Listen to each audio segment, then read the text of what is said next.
On the flip side, what I always tell researchers that I work with out of academia is please communicate this effectively. I do this when I meet with research-based or deep tech startups for the first time. Walk into the lab or I'm sitting down with them. I'm like, I'm 5 years old. Explain this to me. And you can see them struggling because now they can't use the jargon. They really have to bring it down to a level where it's layman's terms. Because if I can get it at that point in time, then I can at least communicate this technology push to industry and maybe get a yes.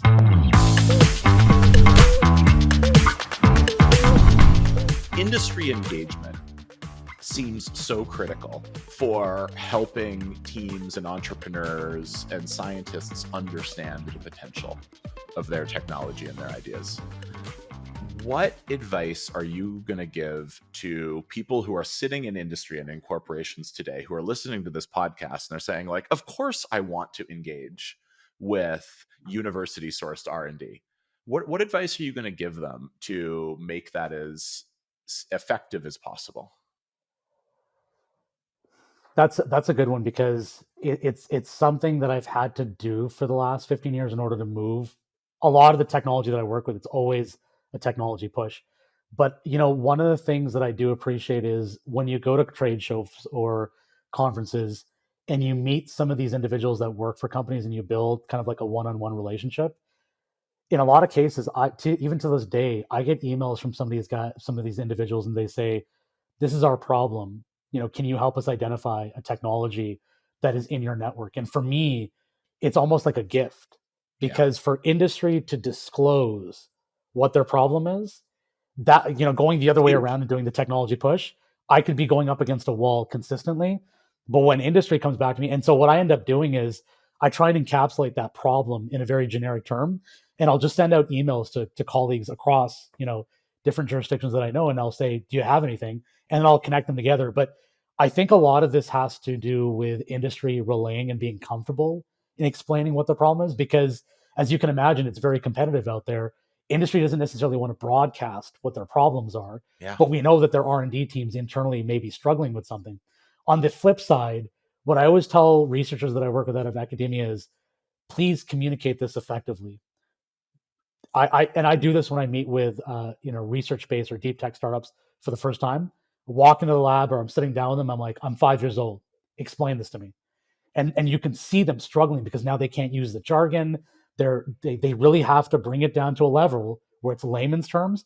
Because if I can get it at that point in time, then I can at least communicate this technology push to industry and maybe get a yes. But vice versa, industry and I think there are you'd know this better, but there are job functions within these big corporates where their job is to distill all of those ideas and kind of communicate that to the public at large.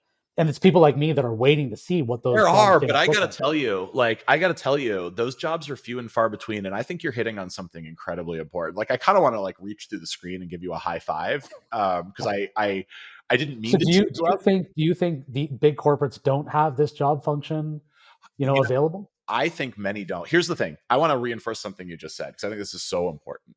The most effective way for a corporation to engage with innovation from multiple sources is to speak in the language of problems and to not be precious about things like confidentiality. Because the reality is, I've been in big corporations, you've been around them, on the inside, it's like, oh, this is our secret thing. We don't want the competitors to know.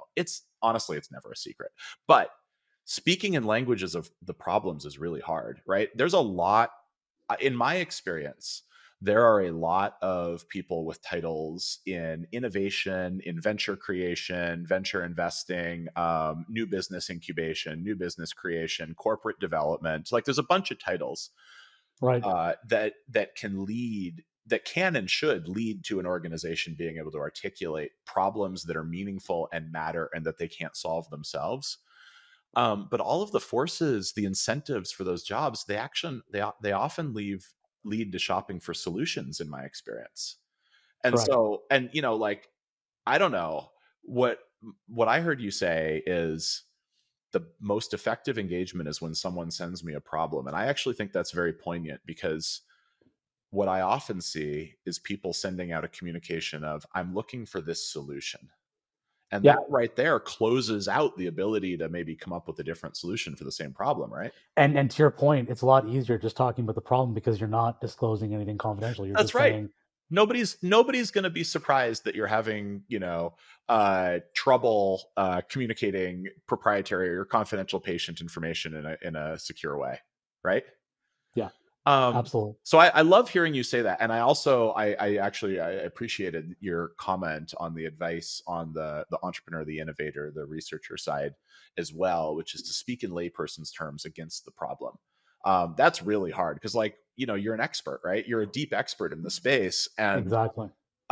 sometimes it's hard to remember that the person who needs your expertise doesn't have any idea what you're talking about. They just And know. I do that a lot. Like I walk in there saying I don't know anything about your field. Maybe I do, but I think that that's the perfect way to level set, and it actually disarms them because they're like, okay, well, I got to explain this to like I'm teaching a first year student almost. Back to first principles.